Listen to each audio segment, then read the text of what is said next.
Let's take a look at a drone use case where we do object detection from a drone view. We have the VisDrone dataset that we're going to train our own model on. We're going to use the Ultralytics platform. We have the dataset in there. We can just hit train in a single click. We can then grab the model, set it up in our own Python script, and see how we can build out a drone use case in our own Python script. So let's just jump straight into it. I've opened up the Ultralytics documentation here. We already have it on the YOLO11 model, but we're also going to cover it now on the YOLO26 model. So you can see all about the dataset in here, the key features.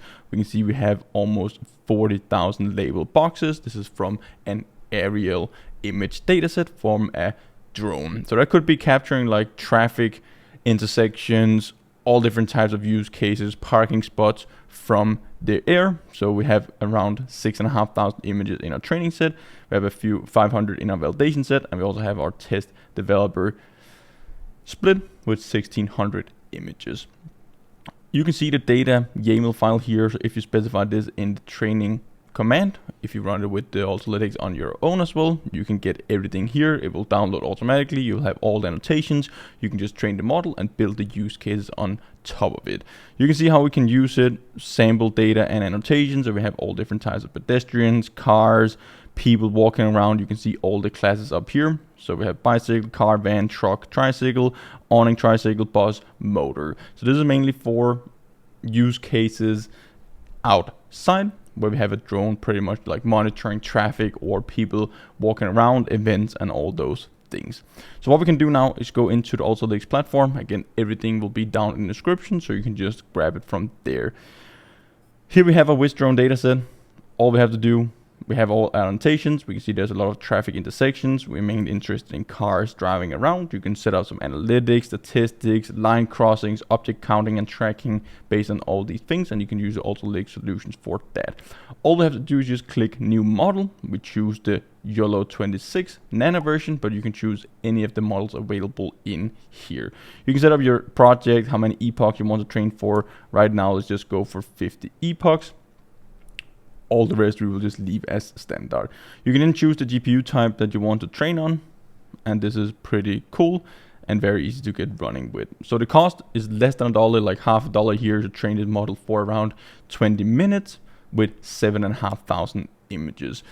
So that's everything that we have to do. This is it, start training. It will boot up the devices. It will start the epochs. You can see everything getting logged in real time in here. So let's now just go grab a coffee, come back when the model is done training, and we can build our use case and see how we can use it in our Python script. So our model is now done training for around 15 minutes here, and it only cost us 30 cents, so that's pretty cheap. If you go inside the training, we can see all the metrics for the number of epochs. So we can see that our model has pretty much converged, and we're getting some pretty good results. You can see everything here, like the charge, the console, the system, if you want to check that, with GPU, temperature, usage, and all those things. You can go in and test it out on the prediction.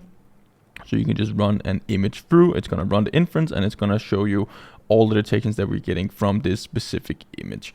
You can test it out with your webcam. You can test it out with individual images, but this is just a good way to test out your model before you export and use it in your own applications and projects.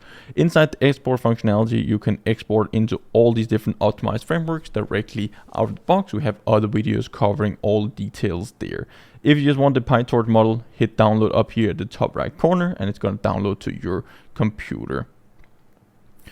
So then we can open up our IDE, where we're going to see we have the model. So the model that we just downloaded, I have dropped it into this directory, and I have a few videos that we're going to run through and this drone inference script. So if you just take a look at the demo, we have this top-down view of all these cars that we're detecting, and we can both run detection, tracking, counting, all these different things with the model and Ultralytics in just a few lines of code. So here, for example, we can have our traffic monitoring, where we can see how many cars are crossing these lines, so we can see which ones are the most busy or which direction, depending on the traffic. So if we go inside our Python script, we're going to see all of it. We have this drone vision class, and again, everything will be down in the description, so you can check it out there. First of all, we need to initialize our drone visualization class or drone vision class. We set up our model with our arguments for the weights. So that's going to be our model down here. We can extract the class names, so we can use them in our own applications and projects, and pretty much just do whatever we want with them. Visualizations, detections, or handing it downstream in some other backend system. So this is going to be our main functionality with our run function. It's going to take the stream, it's going to take the source that we want to run it, webcam, video, all these things are supported. We have a video writer so we can save our results, and then we're just going to go through our tracking. So this is what we're going to run here, model.track. If you just have detect, or if you just throw it directly into the model, it's just going to run object detection. But if you want to apply tracking on top of it, so we get an ID for each object and we don't lose track of it throughout the video. This is very important when we have a counting system. We want to detect if a car is crossing a line. We need to make sure that we keep the same track of the same cars. And then we're going to check our lines. So if the object is actually crossing the lines with the coordinates, so we have our x1, y1, x2, and y2. Then we're just going to draw our line. We're going to annotate our frame. So we have a utilization function for that.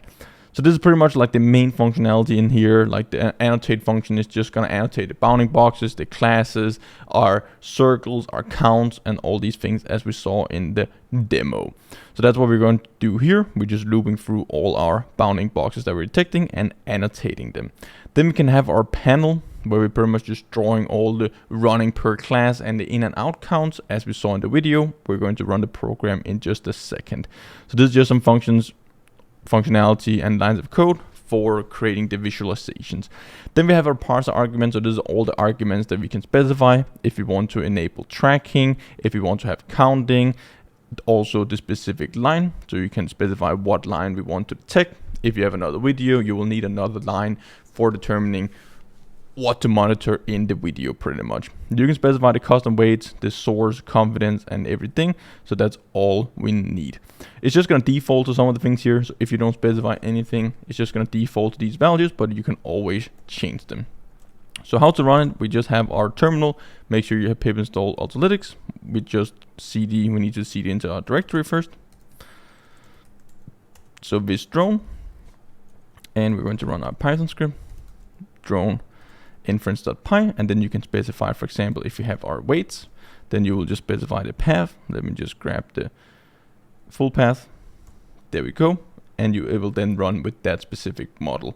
But you can see here, default, if you're inside the same directory with the weights, it's just gonna use this one. So if your model is called something else, you can just swap out the path here.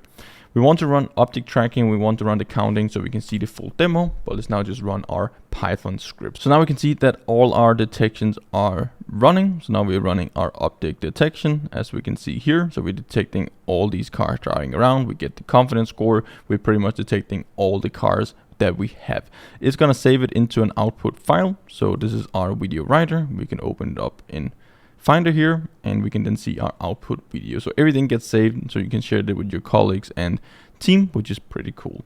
So if you want to just like swap out the video, I'll just go down here, change the video, and it's gonna run on that separate video.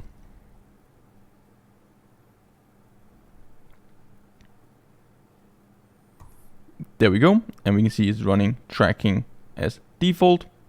It's running the counting. You can then go in and specify the line. So this is all you need. Then you can get this full application up and running, where we're both running detection, we're running the tracking, and also the line counting. This is pretty cool. Make sure to check it out. Everything is down in the description, and hope to see you guys in one of the upcoming videos.